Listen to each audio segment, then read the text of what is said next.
राम राम भाई सारे ने कैसे हैं आप सब। स्वागत है आप सभी का मेरे YouTube channel sports prediction expert UK पे, जहां पे मैं आपका होस्ट और आपका दोस्त उमेद किशन पेश एक और गजब के डिटेल एनालिसिस वीडियो के साथ, जहां हम कवर करने वाले हैं WPL का मैच नंबर 9 जो कि खेले जाने वाला है UP warriors versus royal Challengers Bangalore के बीच में। ये दोनों टीम्स का एकदम सिलसिला उल्टा रहा है टूर्नामेंट में। दोनों टीमों ने 3-3 मैचेस खेले हैं। दोनों टीमों में अगर मैं बात करूँ आरसीबी की, पहले 2 मैच जीते, तीसरा मैच हारा। वहीं यूपी का एकदम उल्टा था, पहले 2 मैचेस हारे, पिछला मैच 33 रन से हरा करके आ रहे हैं दिल्ली कैपिटल्स को। तो दोनों टीम्स के पॉइंट टेबल पे पॉइंट है। रॉयल चैलेंजर्स बैंगलोर के पास 4 पॉइंट्स है, यूपी वॉरियर्स के पास 2 पॉइंट्स है। Royal Challengers Bangalore table topper है, यूपी वॉरियर्स चौथे 5वें नंबर पर घूम रही है, तो इनको क्वालिफाई करना है। एक तरफ है डिफेंडिंग चैंपियन, एक तरफ है वो टीम जो कि पहली बार प्ले ऑफ में जाके क्वालिफाई करना चाहती है फॉर द फाइनल्स। तो चलिए करते हैं शुभारंभ इस गजब के एनालिसिस वीडियो का। Match prediction, team news, fantasy tips, ग्रैंडी कॉस्मोली की बेस्ट चॉइसेस, सब कुछ कवर करूंगा एकदम धमाकेदार तरीके से। तो देर किस बात की, चलिए बढ़ते हैं आगे। ये सारे पॉइंट्स मैंने आपको अभी बताया कि ये सब क्लियर करने वाला हूँ। Match prediction, team news, fantasy tips, ग्रैंडी कॉस्मोली की best choices, pitch and ground report, player stats, सब कुछ कवर करूंगा, तो बेफिक्र हो जाइए। और साथ ही साथ टॉप राइट कॉर्नर पे दिखेगा आपको मेरा टेलीग्राम चैनल का लोगो, तो जहाँ भी आपको चाहिए वहाँ फॉलो करो। इंस्टाग्राम, टेलीग्राम, फेसबुक, टेलीग्राम, जहाँ मनो वहाँ से टीम लो, आपकी जहाँ मर्जी, जहाँ से आपको कंफर्टेबल लगे। और साथ ही साथ आप सभी के रिक्वेस्ट पे आ चुका है WPL में गिव अवे। तो पहला सवाल गिव अवे का आने वाला है, क्योंकि टॉप राइट कॉर्नर पे आ चुका है पहला क्वेश्चन मार्क। तो आप सभी के लिए पहला बहुत ही इंटरेस्टिंग पॉइंट, ग्रेस हैरिस और एलिसा पेरी, इन दोनों में से कौन ज़्यादा फैंटेसी पॉइंट दे करके जाएगा, फटाफट से कमेंट सेक्शन में कमेंट करके बता दीजिए। दूसरा सवाल कभी भी आ सकता है, 50,000 की बात है। पहले विनर को 30,000, दूसरे विनर को 20,000 का गिव अवे मिलने वाला है। तो चलिए बढ़ते हैं फटाफट से आगे, देख लेना हमारा नेक्स्ट इंपॉर्टेंट टॉपिक जो कि है दोनों टीमों का स्क्वाड। तो यहाँ शुरुआत करेंगे पहले रॉयल चैलेंजर्स बैंगलोर से। तो यहाँ पर आपको दिखेंगे डैनियल वॉट, फिर आपको दिखने वाली स्मृति मंधाना, शबनम मेघना, दैन ऋचा घोष। बॉलर्स में दिखेंगे एकता बिष्ट, दैन केट क्रॉस दिखेंगे। केट क्रॉस मौका नहीं मिला है, बट फॉरेन प्लेयर्स हो जाते हैं तो इनको मौका मिलना भी बहुत मुश्किल है। Then Renuka Singh Thakur pace bowling संभाल रहे हैं। सोफिया मौलिनी दिखेंगे एंड आपको दिखेंगे जाफरी पवार। तो इसके अलावा यहाँ पे बॉलर्स के ज़्यादा ऑप्शन नहीं है, बट आप ऑलराउंडर्स की लिस्ट देखेंगे तो अलीसा पैरी दिखेंगे, जॉर्ज अवारे हम दिखेंगे, श्रियंका पाटिल बाहर हो चुकी है, देन आशा शोभना भी बाहर हो चुकी हैं, देन सोफी डिवाइन भी बाहर हो चुकी हैं, राघव बेश दिखेंगी, कनिका ओझा दिखेंगी, देन प्रेरणा रावत दिखेंगी एंड ज्योतिका विजय दिखेंगी आपको। तो ऑल इन ऑल ये टीम अच्छी नज़र आ रही है, बट एक मैच हारती है तो सेल्फ डाउट आता है, उससे उभर के आना पड़ेगा रॉयल चैलेंजर्स बैंगलोर को, क्योंकि वो है डिफेंडिंग चैंपियन। तो थोड़ा जोश और कॉन्फिडेंस लाना पड़ेगा। वही बात करेंगे यूपी वॉरियर्स की, जिनका जोश एंड कॉन्फिडेंस आ चुका है पिछला मैच जीत के, बट अलीसा हिली नहीं है इनके पास सबसे बड़ा सिरदर्द। तो कैप्टन बनी दीप्ति शर्मा। उसके बाद आपको आरुषि गोयल दिख रही होंगी, किरण नवगीरे है इनके पास, श्वेता शेरावत, देवरिंदर दिनेश है इनके पास। बॉलिंग में अलाना किंग है, जिनने बहुत खराब बॉलिंग और फील्डिंग की थी पिछले 2-3 मैचेस में। फिर आपको दिखेंगे अंजलि शर्मानी, राजेश्वरी गायकवाड़, साइमा ठाकुर एंड गौहर सुल्ताना। तो इनके पास बॉलिंग भी अच्छी है, इनके लिए मेन काम कर रहे हैं पिछले 2 मैच से इनके ऑलराउंडर्स। यहाँ दीप्ति शर्मा है, अच्छी कप्तानी कर रही है, अच्छे टाइम पे अपने आप को बॉलिंग पे ला रही है, 4-5-6 नंबर पे रोटेट करके बैटिंग कर रही है।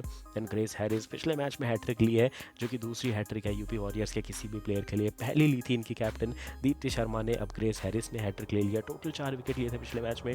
देन उमा छेत्री दिखेंगे आपको, सोफिया क्लिस्टन दिखेंगी, तालिया मैगरात दिखेंगी, पूनम खैरवार दिखेंगी, देन आपको चमारी आटापुटी दिखेंगी एंड क्रांति गौड़ दिखेंगी, जिनने डेब्यू पे 4 विकेट लेके यूपी वॉरियर्स को पिछला मैच जिताया था और दिल्ली कैपिटल्स को एकदम से धराशायी किया था, ऑल आउट किया था 144 रन के स्कोर पे। तो ये हो गई दोनों टीमों के स्क्वाड की बात। चलिए बढ़ते हैं आगे, देख लेते हैं क्या हो सकती है playing 11 for both the teams. तो यहाँ बात करेंगे सबसे पहले प्लेइंग 11 फॉर यूपी वॉरियर्स। तो इनके लिए ओपनिंग करने वाली है किरण नवगीरे विद वृंदा दिनेश। 3 नंबर पे फ्लोटर की तरह से ग्रेस हैरिस आ सकती है, या फिर दीप्ति शर्मा आ सकती है, या फिर तालिया मैगरात। तो ये शिफ्ट करते रहेंगे। विकेट कीपर रहने वाली है उमा छेत्री, फिर आपको दिखेंगी Chinelle Henry, Shweta Sehrawat, Sophie Ecclestone, then Saima Thakor and Kranti Goud. मुझे लग रहा है ये बेस्ट प्लेइंग 11 उतारेगी यूपी वॉरियर्स, क्योंकि सामने डिफेंडिंग चैंपियन है, प्लस वो अपने होम पे खेल रहे हैं, तो उनके सामने अगर कुछ बिगड़ा नहीं है तो ठीक क्यों करना, क्योंकि आरसीबी पिछला मैच अपने होम वेन्यू पे मुंबई इंडियंस से हारा है, तो उसका दुख दर्द पीड़ा ज़रूर हो रही होगी इनको। बात करते हैं इनकी प्लेइंग 11 की, तो इनके पास स्मृति मानधाना जो कि ओपनिंग करेंगी डैनियल वॉट के साथ। 3 नंबर पे आएंगे अलीसा पैरी, जो कि पिछले मैच में 81 बना करके आ रही है। उसके पिछले मैच में स्मृति मानधाना ने 81 बनाए थे। दोनों बेस्ट फ्रेंड है, कॉम्प्लीमेंट कर रहे हैं एक दूसरे को। हाई स्कोर बना चुके हैं अपने WPL का 81 के स्कोर का। देन राघवी विश दिखेंगे, ऋचा घोष दिखेंगी, कनिका आहूजा दिखेंगी, किम कार्ड्स, स्नेहर राणा मुझे लगता है इस मैच में खेल जाएंगी क्योंकि श्रियंका पाटिल तो बाहर हो चुकी हैं, तो उनकी रिप्लेसमेंट के रूप में आई है स्नेहर राणा, और मुझे लग रहा है RCB उनको ये वाला मैच खिलाने वाला है। देन आपको देखेंगे जॉर्जिया वारेहम जो लगातार 3 से 3 विकेट लेके आ रही है टूर्नामेंट में, बैक टू बैक 3 विकेट्स लिए इनने। उसके बाद आपको देखेंगे Jyotsika Vijay and Renuka Singh Thakur in the playing 11। तो ये हो गई बात दोनों टीमों की प्लेइंग 11 की। चलिए बढ़ते हैं आगे, फटाफट से देख लेते हैं हमारा नेक्स्ट इंपॉर्टेंट टॉपिक जो कि है पिच एंड ग्राउंड रिपोर्ट। तो ये मैच खेला जाने वाला है एम चिन्नास्वामी स्टेडियम में, जहाँ पे बड़े बड़े रन बनते हैं, और यहाँ पे दोनों चीज़ें पॉसिबल है। अगर आप 170 180 बनाते हो तो डिफेंड भी कर सकते हो, और कभी कभी 160 170 चेस भी हो जाता है। ऑल डिपेंड्स कि आपके दोनों डिपार्टमेंट कितने अच्छे हैं। सिर्फ ऐसा नहीं होना चाहिए आप बैटिंग से रन बना रहे हो, बॉलर फिसड्डी है आपके बॉलरों में भी जान होनी चाहिए, बैट्समैन में भी जान होनी चाहिए, फील्डर्स में भी जान होनी चाहिए, क्योंकि चिन्नास्वामी का स्टेडियम बहुत छोटा है, बड़े तेज़ी से रन बनते हैं, बड़ी फास्ट आउटफील्ड है, और बट बोला जाए तो बड़ोदरा से थोड़ी स्लो ज़रूर है, बट यहाँ पे मज़ा आता है मैच देखने में, खेलने में, और प्लेयरों को एंटरटेन करने में। तो अगर बात करूँ तो बहुत अच्छी बैटिंग फ्रेंडली पिच है, बॉलर्स के लिए ज़्यादा कुछ है नहीं, क्योंकि हमने देखा पिछले दोनों मैच में पहले बैटिंग करने वाली टीम में जम के रन बरसाए, और भले ही एक बार चेज़ हो गया बट दूसरी बार चेज़ नहीं हुआ। तो यहाँ पे आप देखो 50-50 एवरेज चलता है, तो आप देखो 180 190 मेरे हिसाब से इस मैच में बन सकते हैं। अभी तक जो 18 मैचेस हुए थे 7 जीती थी बैटिंग फर्स्ट, 9 जीती थी चेसिंग टीम, बट अगर आप अभी WPL की बात करो तो 1-1 से आंकड़ा बराबर चल रहा है। एवरेज स्कोर है फर्स्ट इनिंग का 141, सेकंड इनिंग का लगभग 138 136 जाता है। और अगर मैं बात करूँ टॉस जीत के क्या करना चाहिए, मैं बार बार बोलूँगा चेज़ करो, क्योंकि यहाँ पे हल्का सा भी ड्यू आया तो बॉल ग्रिप करने में दिक्कत आती है बाकी ग्राउंड के कंपैरिजन में। अगर मैं मुंबई की बात करूँ, वडोदरा की बात करूँ, लखनऊ की बात करूँ, वहाँ पे अगर 10% ड्यू आया ना तो आप बॉल को अच्छे से कंट्रोल कर सकते हैं, बट यहाँ पे 5 से 10% के बीच में कुछ कितना भी ड्यू आए ना, बैंगलोर में ग्रिप करना मुश्किल होता है, क्योंकि यहाँ पे जो ड्यू की इंटेंसिटी है वो बहुत हाई है, तो थोड़ी भी ड्यू आई तो दिक्कत आ जाएगी। तो उससे बचने के लिए पहले ही बॉलिंग कर लो भाई, सूखी बॉल से पूरे 20 ओवर डाल जाओ। चलिए बढ़ेंगे अपने नेक्स्ट टॉपिक की ओर, बट उससे पहले विन परसेंटेज की बात करेंगे। तो रॉयल चैलेंजर्स बैंगलोर के जीतने का चांस है 53%। मुझे लग रहा है यूपी वॉरियर्स को एक और हार मिलने वाली है, और ये मैच जीत के रॉयल चैलेंजर्स बैंगलोर फिर से बनेगा टेबल टॉपर, तो इसीलिए 47% चांस है यूपी का जीतने का, और RCB के जीतने का चांस है 53%। और आप अगर आप जान ही गए होंगे, टॉप राइट कॉर्नर पे दिखेगा आपको सेकंड क्वेश्चन मार्क, तो सेकंड क्वेश्चन आप सभी के लिए ये है, इस मैच में कितना टोटल सेट होगा, कितना टारगेट रहेगा, इसका जवाब देना है आपको। तो बताना है कितने रन बनेंगे, बट 5 की रेंज में। मान लीजिए आपको लगता है 192 टारगेट होगा, तो आपको बताना है 192 195। आपको लगता है 188 बनेंगे, तो आपको बताना है 185 टू 190। 5 की रेंज में आपका स्कोर उसके मिडिल में ही आना चाहिए, चाहे आप 155 टू 190 बोल रहे हो, तो 155 टू 190 सारे स्कोर एलिजिबल रहेंगे, तो आपको ऐसे जवाब देना है। तो चलिए इसके साथ बढ़ते हैं अपने नेक्स्ट टॉपिक की ओर, बात करेंगे दोनों टीमों के प्लेयर स्टैट्स की। पहले बात करेंगे यूपी वॉरियर्स की, तो यहाँ पे पूरी तरीके से उठापटक हो चुकी है स्टैट्स में, जहाँ शिनेल हेनरी 2 मैचों में 95 बना के लीडिंग रन स्कोरर बन चुके हैं। पिछले मैच में 52 जड़े थे, फास्टेस्ट जॉइंट 50 मारी थी इनने, सिर्फ 18 बॉलों में एक अर्धशतक इनके बल्ले से आ चुका है। देन आपको दिखेंगे किरण नवगीरे 3 मैचों में 83 run, 51 high score with 1 half century. Then आपको देखेंगे Shweta Sehrawat 3 matches 64 run, 37 high score. Then Deepti Sharma 3 मैचों में 59 रन, 39 है इनका high score. Then Uma Chhetri 3 matches 27 run, 24 है इनका high score. Then Vrinda Dinesh 3 मैचों में सिर्फ 26 रन, 16 है इनका हाई स्कोर। अगर इनके पास एक भी ओपनर का ऑप्शन होता ना, तो वृंदा दिनेश पक्का ये मैच नहीं खेलती और आने वाले मैचेस नहीं खेलती।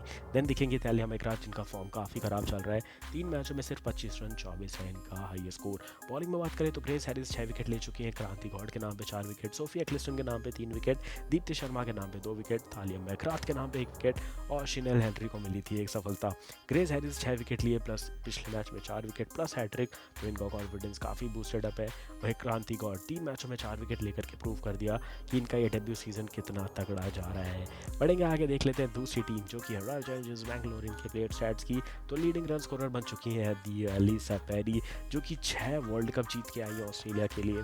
3 मैचों में 145 रन, 81 अपना हाईएस्ट इंडिविजुअल स्कोर बनाया पिछले मैच में 81 का, 2 अर्धशतक ऑलरेडी लगा चुकी हैं। देन आती है स्मृति मानधाना 3 मैचों में 116 रन के साथ, इनने भी 81 रन बनाए हैं total with 1 half century. Richa Ghosh 3 मैचों में 103 रन, 64 है इनका high score with 1 half century. Then Danielle Wyatt 3 मैचों में 55 रन, 42 इनका high score. Then Kanika Ahuja 3 मैचों में 33 रन, 30 है इनका high score. Then Raghvi Bisht 3 match 26 run 25 है इनका ये स्कोर। तो बैटिंग वाइज देखो तो ये भी टॉप हैवी है, इनके साथ भी सेम काम करना है जो दिल्ली कैपिटल्स के साथ करते हैं।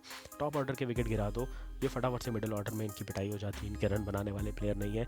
ऋचा घोष अकेले टिकी रहेगी तो कुछ बात है, वरना ऋचा घोष के आउट होते ही लोअर मिडिल ऑर्डर में ज़्यादा प्लेयर नहीं है जो रन बना करके जाएँ रॉयल चैलेंजर्स बैंगलोर के लिए। बॉलिंग में बात करें तो 7 विकेट ले चुकी हैं जॉर्जिया वारे, हम लगातार 2 मैचों में 3-3 विकेट ले चुकी हैं। रेणुका सिंह ठाकुर के नाम पे 5 विकेट, 4 विकेट किम घाट के नाम पे, 3 विकेट एकता बिष्ट के नाम पे। पिछला मैच अच्छा नहीं गया था, डेथ ओवर में बॉलिंग करने आई थी, थोड़ी पिटाई हो गई थी इनकी, और एक ही विकेट मिला है कनिका आहूजा एंड प्रेरणा रावत को। तो दोनों टीम्स मस्ट विन मुकाबला है, दोनों टीम्स फाइट ज़रूर करेंगी, बट मुझे लग रहा है रॉयल चैलेंजर्स बैंगलोर को इस सीज़न की अपने होम वेन्यू पे मिलने वाली है पहली जीत। तो चलिए बढ़ते हैं आगे, देख लेते हैं फैंटेसी टीम कैसी नज़र आने वाली है।